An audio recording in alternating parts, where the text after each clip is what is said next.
Sí. Bueno, en primer lugar, enhorabuena por la peli. La verdad que para mí es una de las películas del año. Me leí la novela de Salamesa, en fin, que es una película muy esperada por mí. Pero sí que es verdad que, joder, son dos personajes que son... es como que me gustan mucho los personajes, pero tela. No sé si tendré con ellos una conversación. ¿Qué tal interpretarlos?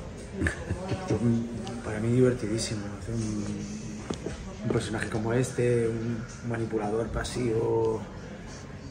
Creo que además hay mucha gente así. Creo que además lo más grave es que hay una dinámica social que es así. Creo que hay algo de mejórate a ti mismo, de esta falsa amabilidad, de esta cosa de que realmente tú te quieres subir ahí, pero luego nunca vas a llegar a las expectativas y esto te hace sentir una mierda. Creo que es esto que pasa en redes y tal, creo que también se puede extrapolar a este personaje. Y además me gusta mucho haber hecho este personaje, lo digo todo el rato, por si puedo poner una banderita roja que la gente reconozca y que de repente vea a alguien de su entorno que le hace sentir mal y que además no sabe cómo hacérselo o cómo sentir, o que se siente mal porque alguien le hace sentir mal, mándalo al carajo. Totalmente. Bueno, a ti la pasividad no. No, tú no a mí es un agresivo explícito y máximo, ¿no? A mí me interesan mucho todos estos personajes en la vida. O sea, yo creo que yo recomiendo aquí que el mejor deporte que podemos hacer para crecer en seguridad es escuchar a estos tipos que están en la ciudad, no solo en el pueblo. Y no sé, a mí me atraen mucho estos personajes del extrarradio humano. Me apetece, me gusta mucho seguirlos. Me gusta en la medida cuando puedo hablar con ellos porque, bueno, pues porque te asombran, ¿sabes? Y no sé, yo creo que el asombro es un lugar desde el que empezar a descubrir y a explorar, ¿no? ¿Vosotros habéis pensado alguna vez hacer lo mismo que Nat, el personaje de un amor, de repente irse a un lugar recóndito sin nadie? Esto es muy curioso. Yo, uno de los libros que me leí cuando empecé a preparar, bueno, cuando me enteré de que iba a estar aquí, fue un libro que me pareció muy interesante de Sergio del Molino, que se llama La España vacía, y que realmente es como un manifiesto y va contando pues un poco. Y hay una cosa que me resultó muy interesante. Hay algo en la ciudad, hay algo de romanticismo en el campo, ¿no? Uh-huh. Algo como de, bueno, pues esto, de llegar a un páramo pero yo creo que es como una cosa que tenemos idealizada en la ciudad. Que luego el campo es gente sobreviviendo, es gente que tampoco te creas tú que le va tan bien, es gente que, pues bueno, que saca dinero y que tiene que tirar para adelante y a lo mejor no es tan amable y de repente esa cosa como romántica choca de repente con algo real. Sí, yo he soñado muchas veces con irme al campo y tal, pero luego ves que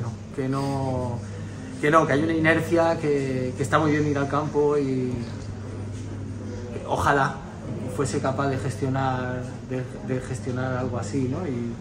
Pero no, hay algo como que sé que en el fondo luego llego a la conclusión de que eso es algo que tengo idealizado, que creo que tenemos idealizado los urbanistas. Uh-huh. Sí, bueno, yo tengo una casa en el campo. Bueno, no tengo en el campo, parece. Es que decir, tengo una casa, ¿no? Es curioso, te he escuchado, es verdad, dices, tengo una casa en el campo, parece que tienes, toda mi familia es de un pueblo, entonces mi familia es de un pueblo de Extremadura, entonces mi familia pues tenía una casa ahí, tengo una casa ahí, de mis abuelos, y estoy de acuerdo con lo que, en mi caso, pues bueno, conozco a la gente de allí, del pueblo, o sea que puedo ir y puedo no es empezar de cero y pensar que voy a cambiar mi vida. Ya conozco el lugar, pero coincido con lo que dice Hugo, hay mucha fantasía con respecto a lo que es el campo y me parece que si uno decide hacer un retiro, tienes que tener un plan de bueno, pues yo qué sé, pues voy a voy a leer, voy a escribir, o voy a cultivar el campo, o voy a, no sé, o voy a meditar, o voy a hacer...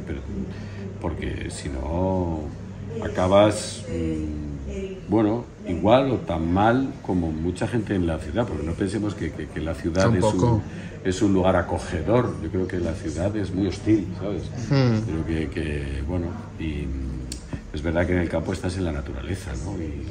Pero tienes que hacer un trabajo de reciclaje. Hay una cosa muy interesante que decía el libro que leí, decía que claro, en la ciudad tenemos muchos estímulos, para bien y para mal, o sea, tú tienes un problema con un vecino en la ciudad, pero luego te vas al cine, te tomas una copa, te tal, y aquello como que se diluye, ¿no? En el campo tú tienes un problema con un vecino... Lo vas a ver, no, es que eso es lo que tienes.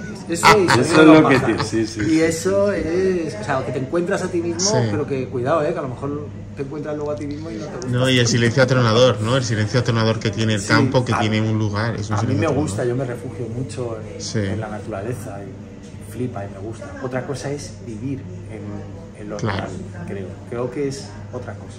Y, claro, y yo no he vivido lo rural.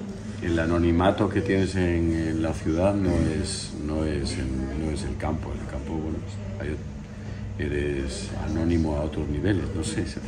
Y que el campo no es pasear por el monte. Claro. O sea, me encanta pasear por el monte y mascalar, o sea, todo ese mundo me encanta. Pero no es, el campo es otra cosa, es convivir con lo rural. Rural. Totalmente. ¿Y cómo ha sido trabajar con Isabel? Porque sí que es verdad que, a ver, las películas de Isabel siempre son especiales, siempre se sabe que va a tener pues una exposición muy grande. ¿Cómo ha sido trabajar con ella y con estos personajes? A mí me ha encantado trabajar con Isabel, pero porque en mi caso creo que ha potenciado mucho o sea, yo tampoco tenía una idea de qué iba a pasar con el personaje, qué iba a hacer. O sea, yo realmente me presté al personaje. Pero a medida que íbamos probando, iban apareciendo cosas y me acotó muy bien. Me dijo por dónde no y me insistió mucho en por dónde sí, en qué podía yo aportar no sé, de mi intuición o de lo que yo iba encontrando al personaje. Y luego hay una cosa que pasa, en mi opinión, en todos los rodajes, y es que cómo el director, qué relación tenga el director con la historia o la directora, es como es luego el rodaje, ¿no? Y creo que Isabel crea una atmósfera de juego, de buen rollo, de quitarle lo mítico, o sea, quitarle como lo importante, la relevancia, sino ir un poco a la historia y divertirte, ¿no? Y jugar. Y a mí eso me ha relajado y me he sentido muy, muy bien. Qué bueno. Bien, totalmente de acuerdo con lo que dice Hugo. Y piensa que además Isabel opera la cámara, o sea, cierto. Como tú ahora que estás ahí. Sí, como yo que estoy ahí. igual que tú. Tú estás operando ahora mismo, ¿sabes? Sí. Operar, que verbo tan, ¿no? de cirujano, ¿no? Es total. Seguramente pues, Isabel también es una cirujana, evidentemente. Y ella pues coge el bisturí, como tú estás haciendo, y se acerca, se aleja, o sea, se deja llevar por lo que hablaba, por el instinto, la intuición, ¿no? Que al final, para los actores también, la intuición es el arma más descomunal que puede... no sé, que, bueno, la técnica viene a suplir cuando falla la intuición. Pero en este caso, también para Isabel, ¿sabes? Es su gran arma, ¿no? Qué interesante esto has dicho. Sí, ¿no? Es que la técnica es para cuando la intuición no funciona. Claro, totalmente de acuerdo. Ya para terminar, sí que me gustaría que recomendases Un amor a los espectadores que nos están viendo para que vayan al cine, que bueno, yo lo voy a recomendar, pero nada mejor que vosotros para recomendarlo. Bueno, yo creo que Un amor hay que verla, porque si te gusta el cine, es que no te puedo decir otra cosa. O sea, si te gusta el cine es puro cine, hay que verla. Totalmente. Yo creo que es necesario ver Un amor, porque si no... no te va a amar nadie. Exacto, seguirás sin amor, seguirás sin amor, con las manos manchadas de azufre y con... Es un verso que me encanta y no sé, y seguirás yendo a las cosas sin amor, y hay que ir con amor. Perfecto, pues si quieres que os ame a alguien, tienes que ver la película, si no, solteros para toda la vida. Claramente, vamos. Oye, pues Miguel, La mejor película para amar. Sí, sí. totalmente. Oye, pues muchísimas gracias a los dos, gracias.